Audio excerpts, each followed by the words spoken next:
Hi everyone, I hope you're very well. This is episode 8, season 2 of the Shop Stool Podcast. You may notice we're starting the show off a bit different today, and that's because unfortunately we've had to say goodbye to one of our co-hosts. Jordan Crawford won't be on the show for the rest of the season.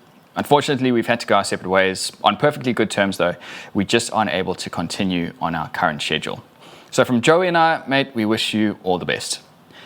However, we do have a new co-host joining the show, someone you might already know. He was on episode 20 in season 1, and he's a very successful woodworker and entrepreneur. We had a great show back then, so the fit seemed perfect. I'd like to officially welcome Bryan Cush to the show, this time not as a guest, but as a co-host. Bryan, how are you? Guys, I'm great. Thank you very much for the opportunity to join the team. I'm obviously a big fan of the show, and it's good to be back in a slightly more permanent role. Yeah, awesome. And as always, we've got Mr. Joey Chalk from New Zealand. Joey, how's it going? Very good, guys. How are you all? And my name is Robin Lewis. Welcome to the show, everyone. Today we've got a pretty cool topic to talk about. So I guess we'll get started with you, Bryan, just with a bit of an intro into who you are for anyone who doesn't know. And then I'm really keen to talk about this latest Instagram post that you put out with this environmental initiative. It's something that Joey and I talked about last night, and we're both very excited and interested in it. And I guess it would just be interesting to get your take on it, sort of what it's all about and what you plan on doing with it. All right, I'll get the profile rundown out of the way, but basically I come from an architecture background. I'm Irish born, but I've been in Australia now for 15 years. I graduated from Melbourne University, worked in architecture for about 4 or 5 years, got a bit of burnout, decided that a desk job wasn't really quite what I had in mind for my career, so I started getting back to making things, started a workshop on the side, and gradually partitioned out of architecture, got a business grant and got my business going. So my business is 5 years full-time now. It's Sawdust Bureau. Awesome. Based in Melbourne, do work mainly in Australia, a little bit of international stuff depending on how the Aussie dollar is stacking up for foreign buyers, but only Australian timbers. I don't use any imported stuff. Bit of concrete, bit of steel, but timber is always the sort of the main focal point of my work. Kind of branching on from that, I've always sort of been interested from studying architecture in terms of trying to work out a building's carbon footprint, and it was taught pretty early in my university days, like how to calculate the entire sort of net carbon footprint of a building. So I thought, well, maybe I could start employing those ideas onto furniture. So I had always said Australian timbers, it's the easiest way to reduce the amount of energy required to get that product to me. And it's also, it's a different species from, like, eucalypts are available mainly in Australia. There's some obviously in South Africa and places like that in America. But it is an Australian indigenous species, so it is of the place as well, which is kind of important to me in terms of design. I want to produce something that looks Australian, but also the knock-on effect is that it's using far less energy to produce that product. Yeah. So the idea behind the trees was obviously with the global climate strikes and things like that. Now I was trying to work out a small thing that I could do to my business to make it a little bit less bad for the environment, I suppose. And the fact that we are in the business of cutting down trees, I think we should also be in the business of putting them back up again.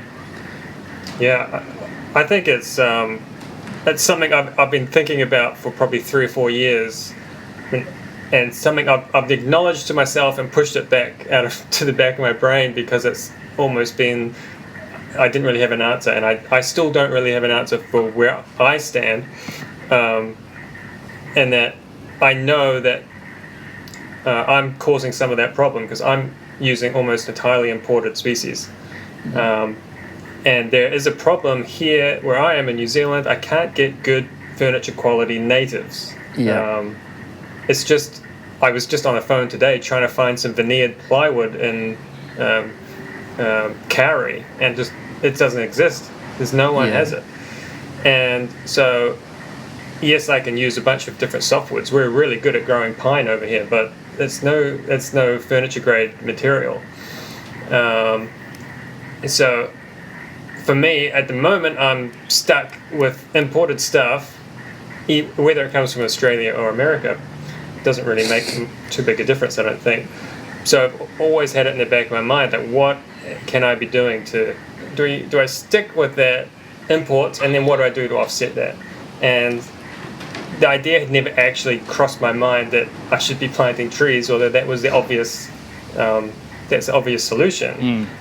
But I think, Brian, you haven't said what you were thinking yet, was that you're going to put some percentage of each job, I think, is it each job, and you're going to take that money and donate it to plant trees.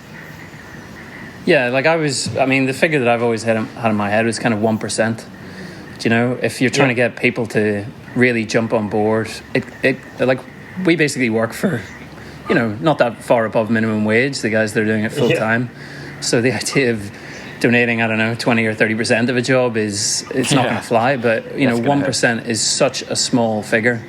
And there's obviously other charities and not-for-profits that have done that 1%. There's a soccer player in Europe who runs a not-for-profit called Common Goal, and he's trying to get other professional soccer players to donate 1%. Right. And obviously 1% of 500,000 euros a week is slightly bigger than what we can contribute. But I figure that most makers out there, 1% is achievable, and 1% of a $3,000 piece equals 10 to 15 trees.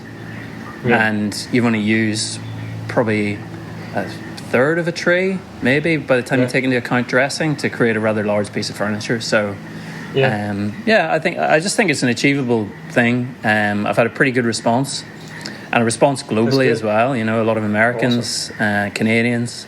So I think it would be really good to just have more involvement with the outside community, obviously beyond my kind of group of Australian Melbourne-based makers, but to create a bit of a list of different not-for-profits that people can donate to. So not necessarily donate to one, because I obviously want to look at Australian reforestation. There's no point in a Canadian maker putting their money into the same project, but just to create a list, and people can choose and just commit to that 1%. And whether it's under an umbrella of some kind of name or brand, that we can all say that this is what we're doing. That's a good idea. It's an easy thing to implement. I did some quick Googling last night and found at least 2 non-for-profits who are planting trees, and it's something like $25 for a single tree, and I think it was $100 gets you a small grove, what they call a small grove. So I imagine it's going to be about 10. That's in New Zealand, is it? Yeah. Yeah. And they're planting natives, and that's so simple. They've got a simple online, it's like 2 clicks and you've donated them $10, and it's so easy for me to do that. And it's like, kind of smack myself on the head. Why haven't I been doing this for 10 years? Yeah. And then what happens to so that donation obviously goes to that company. They plant the trees. Do you have a way of following on from that? I can. The one I looked at, you could. I think there was a bit of extra paperwork, and it'll give a certificate and some kind of, some kind of geotag type thing where you could actually zoom in and look at where your tree's planted and follow it that way. There was some way of identifying it. I didn't do the full reading, but And I think for large donations, you can have a plaque put in front of the group of trees or whatever. Not that it's about that, but I guess it's just nice to have some form of, this is what I've done. I can put my gold star on my head and feel good. I think there are a lot of makers out there that do it quietly and don't shout about it. And I don't want to be the person to sort of shout about it and say, this is what my business, and I'm doing things differently because I'm some environmental warrior, because I'm not. I drive a car, I go on international holidays, but I just want it to become an industry standard. I just want it to just be a simple thing that we can all do. It just seems like such common sense to have any building company that uses timber should just be planting trees. It just makes 100% of sense. Yeah, I have been contacted by builders as well and carpenters, which is really good. Obviously, the use of plantation, sort of single species, is a bit of a problem in terms of biodiversity and things. So. Even if they're using plantation timber, it's a commercial enterprise, so that plantation timber is going to be replaced by the same timber. But if their money can go into increasing diversity somewhere else in a different forest or something, I just think it's a bit of a no-brainer, to be honest. So just to elaborate on that, is the goal here to move away from the plantations altogether? So it's just not that single species. So are you just trying to create a new sort of a natural environment that we can then cut down at a later stage? So we're still going to, use the timber, but the idea is to not just have that single species pine as far as the eye can see. I reckon I would be swaying more towards the whole, like there's a lot of farmers in Australia that are now reforesting their properties and moving away from like arable land and trying to bring back native species and a diverse range of native species. Plantation timber is obviously hugely important. But I think it's just about trying to achieve a balance between the two. Like in New Zealand, there's obviously been political moves and there are huge pine forests that people have put their retirement funds into and stocks and shares and all that kind of stuff that like kauri and rimu is not a thing. It's so slow growing that a plantation that you planted now is going to take 150 years, 200 years. Well, 100 plus years to get to a point where you would say it's worth chopping it down. Yeah. So I think it's never going to be a commercially viable thing to say, we're going to plant rimu seedlings and then we're going to start milling that. But the idea of the plantation timber is fine, and obviously you're going to still have to import stuff from overseas because that's the reality of hardwoods in New Zealand. But eventually you will restore biodiversity and bring back rimu and Well, I should just clarify, like, I agree with you 100%, but rimu and kauri are both pines. Rimu's red pine, kauri is a version of pine, I forget exactly. So while kauri is the best timber you've ever put through a molding machine or a milling, it just does exactly what you want it to do. At the end of the day, you can still put your fingernail into it and dent it. It's a bit like the Japanese using their soft cedars and stuff. It machines beautifully and they can do really nice work with it, but at the end of the day, it's not hard enough really for a tabletop or even, all the old villas here are made with kauri floorboards and all of them are just all dented and scratched and just terrible. Like, I don't know why they did it. Well, I do, because they had these huge trees that they were just chopping down. So in terms of like high quality furniture, it's really difficult. There's a few native species here, but they either grow too slowly or they're not planted for harvesting or they're too small to harvest. And the pieces they grow in weird shapes, and so you can get some very hard natives. You just can't get any. You certainly couldn't get enough to make a dining table and chairs, and so it's just a really pain in the ass, really. And that's why I was asking the question: are we putting these trees down to eventually become timber for furniture, or is this just to offset what we are taking out with the intent of these just going back to nature, so to speak? I would say it's probably the offset factor. The carbon sink. One of the companies that I've looked at is trying to turn southeastern Australia into the largest carbon sink forest outside of any rainforest. It's just about planting more trees, I think. I think from my point of view, it's if I'm going to take some oak or ash from the States, I can't do anything about that happening in the States, but I can certainly plant 5 little seedlings for my one purchase of a tenth of a tree. So even if it's the really small things like stabilizing soil, slowing down rainwater runoff, like there's so many other factors that come into it that it just makes sense to plant more trees. Absolutely. When I bought this house, and I was house hunting at the time, I almost bought a house on the outskirts of town. The area wasn't the greatest, which is why I ended up not going for it. But it was a 5 hectare, I can't remember, block, really big, and the house was right on the front. And between my wife and I, the goal was basically just to chop the block in half. The front half is ours, and the rest we just let go back to nature. So you just take that block and that you plant your natives, etc. And so in that process, I did a bit of research, and it's amazing how a lot of people are starting to do that. It's becoming quite a popular thing to buy a private piece of land and essentially give it back to nature. People who have grasses, native grasses in their yards, instead of continuously cutting it, which again is obviously there's a lot of carbon footprint in that, they just let the native grasses grow and they just give it back, so to speak. Yeah, that's cool. It's a really cool it is idea. it's a feed. Like there's a movement in Europe at the minute called seed bombs, and you can buy like these kind of compressed.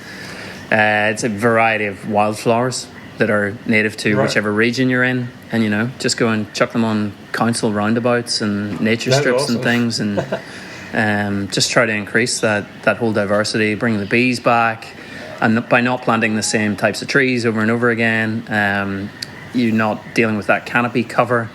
And it's allowing smaller plants to grow. So it is just this real holistic thing. I think that it needs to go full circle. It can't just be about, cut down a Tasmanian oak tree, replant a Tasmanian oak tree in exactly the same spot.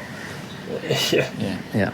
I guess when it becomes very second nature for people, and these conversations that we're having, clearly it is becoming more second nature for people, then it won't become a case of, as you say, I've pulled out a Vic Ash, I need to put in a Vic Ash. Your day-to-day will be offsetting that. And as soon as people become more aware to it, like when you plant native in your own yard, like I don't have a big block, but I can still do my little bit with that. When I plant native, the garden works.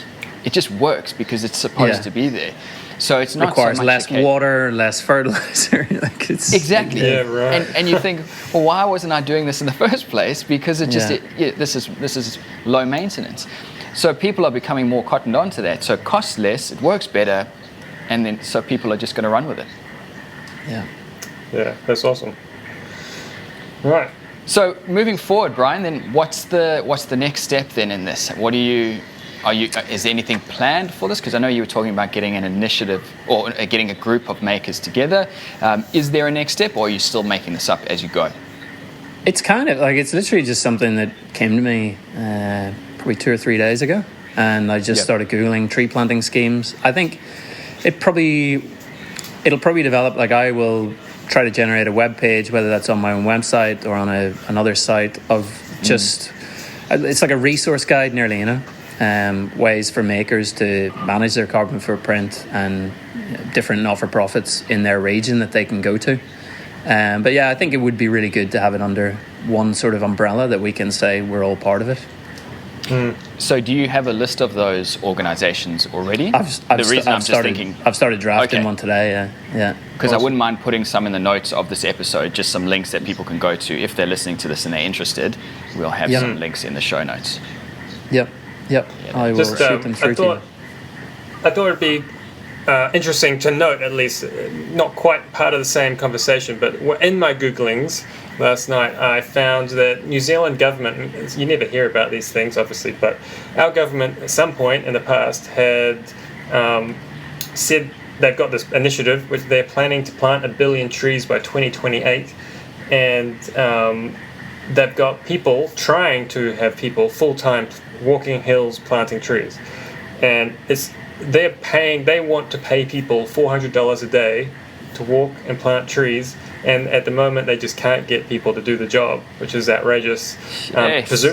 Presumably because people don't want to walk all day and plant trees. But for $400 a day, and all you have to do is walk around in nature, there's something like 17 available spots, like constantly. They just can't keep the positions full.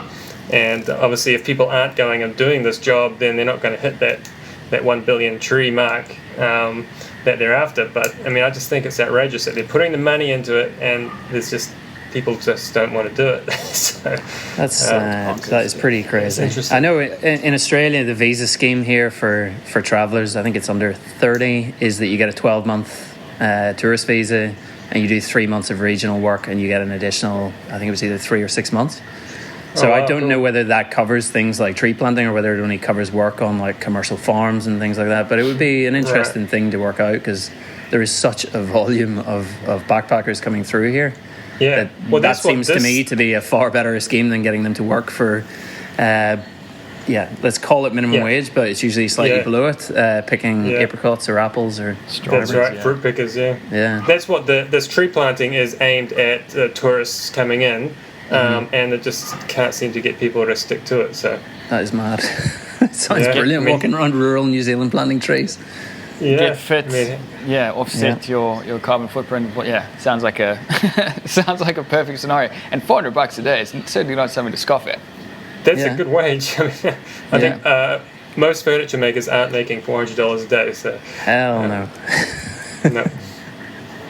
So talking of furniture making, Bryan, what are you working on at the moment? I am working on a custom island bench, another one. With another built-in wine rack and a set of stools to match it. It's good. It's a repeat client. It's a nice job. He's given me a fair bit of freedom on it. I'm working with. I bought a batch of white mahogany, which is a New South Wales eucalypt that I've been working with on the last few projects. Really nice stuff. Super hard. Kind of looks like American oak. And I'm just kind of gradually working my way through the batch. I'd never seen it in any of the timber yards in Melbourne, so when I pulled it out of the rack, and I assumed it was American oak, and the timber yard owner said, no, eucalypt. And I was like, wow, I'll just take the whole thing. Awesome. So it's very unlike me. I usually just buy it per job and buy maybe 20% more, keep a few offcuts and work on that. But it's very unlike me to buy the whole lot. So you say it's a repeat client. So is it going in the same house, presumably? Same apartment, yeah. A retiree. He commissioned me originally to do one of my pinch benches with the ammunition shell as the leg. Oh, yeah. And then I've done a few other pieces for him since then. Yeah, it's good. So do you find, as a secondary question, do you have like a target kind of client age, what they look like? Do you have a target or customer that generally you find them like in their 60s, or are they in their 20s? Or I have tried to work out that demographic so many times. I look at the age of people visiting my website, the age of Instagram followers, the age of clients that I've had, and it is such a diverse range. Obviously, at a price point, you're kind of cutting out most people in their early to mid 20s. It's not really, but there's a lot of young entrepreneurs out there that make money in their mid 20s, and they want to buy nice things that last as opposed to just flashy things. I've had anywhere from late 20s to probably early 70s. Usually dual income, early 30s to mid 30s, I would say, is my standard. But it's always interesting. Whenever I sell a piece of furniture, I drop a pin on a map as well and see what suburbs I tend to sell in, and that surprised me. Like in Melbourne, I don't know whether any of you guys know Melbourne, but Toorak is sort of the Toorak and Malvern are the kind of real price areas. Kew, so it's sort of southeast. I have sold bugger all there. All of my stuff is kind of in more inner city, north and south side rather than inner east. But it's one of those things. I have the same thing. The so-called quote-unquote posh area, I've sold like one thing in that area. So I wonder if they'd be getting their stuff internationally. I think they go to the high-end stores and buy the name stuff. I did have one.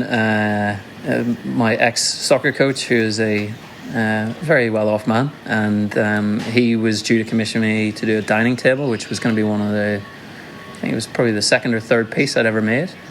And his wife obviously had concerns about me being a new maker, and I was like, well, I'm going to price it appropriately. This is your chance to get a bargain. You're going to get something that's well made, local timbers. And she ended up going with an Italian table, and I'm like, okay, what's the design? Can you shoot? She goes, well, I just really wanted it because it was Italian.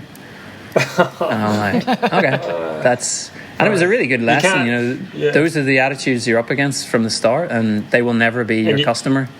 You can't do anything about that. If they just want the aesthetic of it being from Europe, then you're out of a job. and they want to tell people that they bought it from Europe. So for me, I've kind of found the next tier, sort of the mid to high end, as opposed to the super high end, has kind of bought into my ideas for what a piece of furniture should represent. Yeah. Yeah. Joe, So, how about you? Yeah.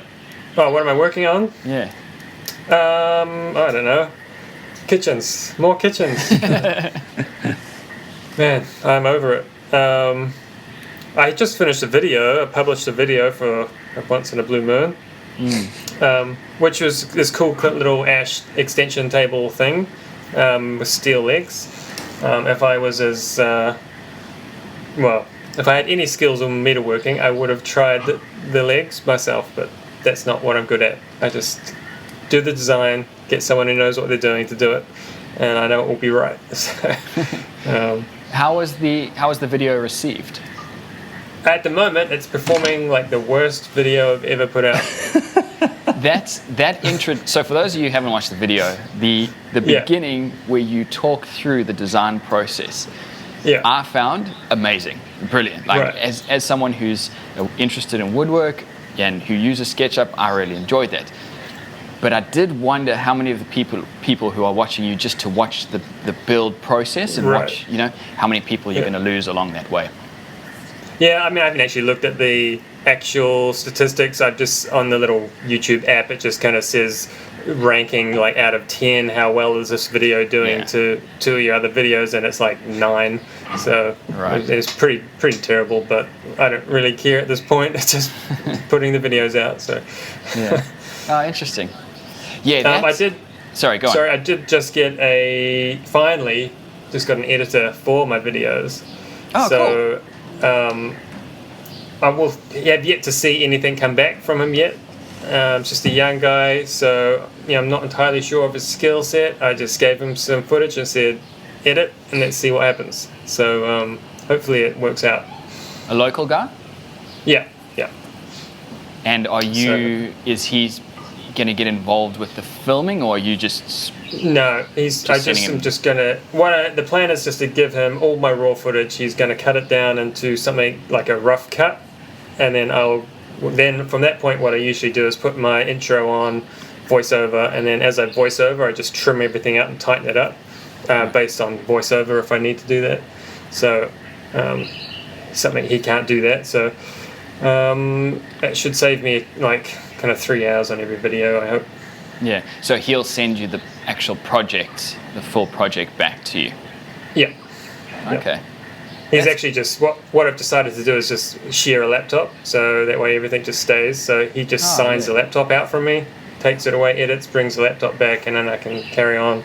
That's easier than trying to, stream footage, whatever you have to do, transfer footage and stuff. So that's going to be very interesting. Whenever you listen to people talking about the point where they get an editor on board, they always say it's one of the most difficult but the best decision they make, because it frees them up, but it's so hard to let go of that creative control. So it's going to be interesting to see how this goes.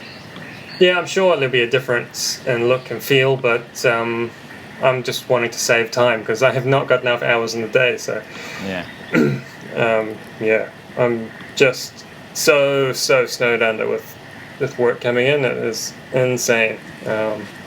I think earlier this year, Brian, we kind of messaged backwards and forwards a little bit saying how quiet it was.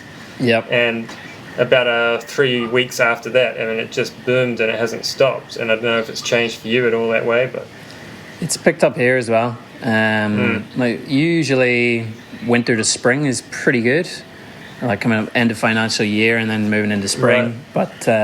But no, it's busy at the minute, which is great. Yeah. Cool. So, what are you doing, Robin? Steam bending. Still working on that chair. The last time we talked, I think I had just started working on the legs, but I've now finished the 2 legs. I put out a picture on Instagram. Yeah. So it's 8 strips of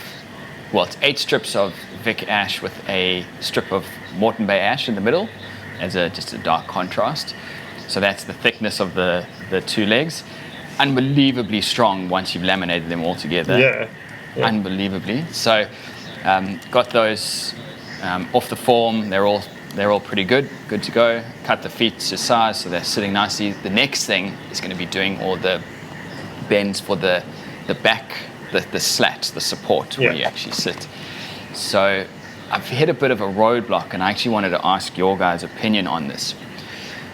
This is going to be quite an easy chair, a lounging chair. When you sit on a chair, if you consider these slats are going all the way from up on just below your head, all the way down to where your knees would come off. Yeah. The radius of that curve, is there for your butt? Yeah, where your butt goes. Is there like a standard that you would make that, or is there anything that I should be concerned about with that radius? Yeah, it's. All I can really say is that, you go to the beach and you sit down on the sand and you wiggle a little bit and it's perfect. It doesn't take much of a slight curve, I don't think, to kind of allow the human form to get comfy. I think when things are overly shaped, like a bucket seat, like in a racing car or something, it's comfortable but very restrictive at the same time. So interesting, yeah. I would just go for you can find a comfortable spot on a rocky outcrop. It doesn't take much to find that little hollow or something for a body to fit. So I would go for kind of gentle but obvious. Yeah, because my concern is if I go too tight, then if the radius is too tight, then it's going to be uncomfortable because then you're sort of getting wedged in it. But if the radius is too big, then it just becomes one long curve, which I don't really want it to be. I want it to be a chair. It's not a scoop. Brian, any thoughts? Welcome to the tricky world of chair design. Everybody has different opinions. There's like one school of science that says a chair, it's obviously slightly different because yours is an occasional chair, but a dining chair should not really be too curved, or it should be it should make you readjust your seating position. So you're not sat in the same position. It's not made to sit one way because it should be a generalized thing that should fit many different bodies, different seating angles, and it should cause you to move every few minutes. So that's obviously slightly different for a dining chair.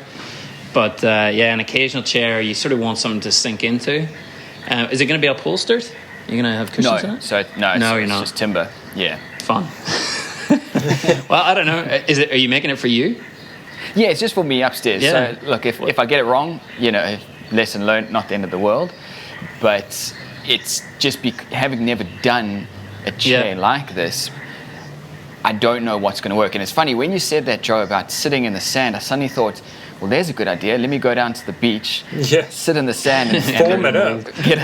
Make a sand mold and then just kind of template it off there. I mean, you could. Yeah. The thing that I've seen done is you stand sort of against a sheet of paper and get somebody to trace your spine angle. Right. And you kind of get your lumbar angle and all those kind of things. But make it really specific. Then get it to fit you. If it doesn't have to fit anybody else, then I wouldn't worry about it too much.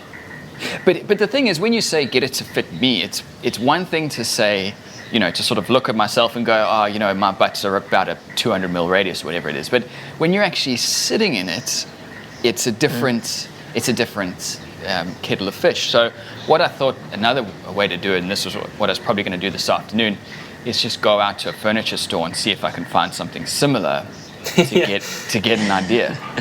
Yeah, well, you got to have a reference point.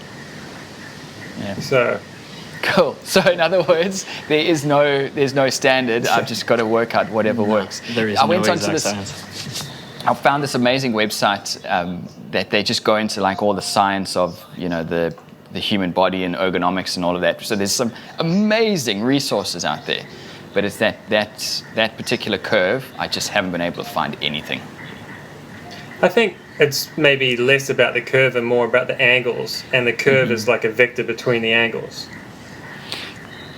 So 100 degrees is apparently between the back and the seat. That 100 degrees is your standard angle. Yeah, I mean, it's obviously up to you to do whatever you like. But so if you think back when I did my bath, I just sat on the ground and put a plank up behind my back and just okay, no, that's too steep. Oh, that's too shallow, and here feels about right. I didn't care what the angle was. I just felt that on me, this was a nice lounging position to be in a bath. Also, that's what I figured, and that's what I ran with. That was the angle, and that's all. My suggestion would be to just find that angle that you find comfortable, and then you just gotta have to pick it and go with it, and then take note of it, make a pattern, and then next time you try it, you could say, well, I can adjust it this way or that way. Yeah, absolutely. Yeah, well, that's what I'll be doing hopefully this week. I'm looking so forward to getting this one done, just because it's been something completely new. So Bryan, this particular idea, the steam bending idea, I've never done it before. Joey and I were talking a couple of weeks ago, and he said, try something new. I love steam bending. It's amazing. I've got all these projects lined up now just with steam bending. It's so much fun. Have you done any of it yourself, Bryan? I am yet to try it. I've tried some bent lamb, but never steam bending. There are some issues because I only work with Australian species. There are only, I think, maybe 4 or 5 Australian species that bend really well. Some of them get too brittle. Most of the timber I get is kiln dried as well. So it's just That's all I have as well. But I've found that I can still get a decent bend, although it's not Australian species. Because I can't get air dried oak, which is the ideal. But KD oak steam bends pretty bloody good. So I think you'd be surprised. I think there's a certain amount of wives' tale and a certain amount of truth in all those things. And depending on your radius that you're actually going for and the twist amount, I think you can probably get quite a good result out of KD stuff. Mm-hmm. I've seen it done in a few different workshops, and I've seen Bern Chandley, which is an absolute pleasure to see him his jigs. And he kind of doesn't just bend in one direction; he can do a 2-directional bend, which is fantastic. Oh right, I hadn't even thought of that. So you'd have the back rail of a chair would go around your back and then come down to form part of the leg structure, I think. Yep. And one piece, and that is crazy. And that is one solid piece, and that's a whole different level, because I've done what Robin's doing at the moment, steam bend some strips, mold it, let it dry, take it out, and then glue it back together. That works really well. But doing that process in a solid bit of 30 by 30 or something, that is a whole different ball game. Yeah, absolutely. So the bending strip, what advantage are you finding doing the steam bending of the strips as opposed to bent lamb of the strips, Robin? Is it just that you're able to do less strips to achieve a tighter radius? Yeah, that's pretty much it. So it's just about because I don't have anything to get. Well, I could get thinner strips with my thicknesser if I did. I think if you double side tape it to like a board and run it through, you can get it thinner. Yeah. But instead of worrying about that, I can get it down to about 3 or 4 mil through the thicknesser. And you wouldn't be able to. Well, I wouldn't imagine you'd be able to just laminate that. You'd need to put something into it to soften. I agree. My experience when I made my guitar was I was using maple, but I got down to about 3.5 mil for the guitar body, and there's no way that's going to bend around a guitar shape, which is why they have a dry heat bender. And so just that experience alone taught me that, okay, it's all very well to have thin strips, but to actually bend those thin strips and then have them stay there. Steam gets them into the right shape, and glue then holds it there. And that's pretty much been my basis of why I've done that kind of thinner strips and steam bend and glue. Yeah. When you say a dry heat bender, are you talking about like the hot pipe? Yeah, essentially. Yeah. One of the strips that I did, when we talked last week, Joey, we were talking about. You were saying how you need to get it to that piping hot level where it's really hard to handle. There was one particular board that I put in, and when I cut the strip, it felt very loose, and it just felt particularly flexible. When that came out of the steam box, it felt like rope. It was unbelievable, and I was handling this thinking, this is what it's supposed to be like. Yeah. if you have the right species, air dried, etc., there was no resistance. It just bent awesome. around. Oh, it was amazing. And I thought, if you're doing this right with the proper stuff, you could get away with 10, 15, 20 mil in this type of timber, no problem. Wow, that's awesome. Yeah. All right. Well, I think we should probably leave it there for today. To everyone listening, I hope you enjoyed the show. If you did, please go ahead and give it a rating on iTunes. That really helps us out. The Shop Stool Podcast is available on iTunes and most other podcast apps, as well as YouTube. My name is Robin Lewis. Joey and Brian, thanks for hanging out today. Take care, everyone, and we will see you in the next one. See ya. See you later.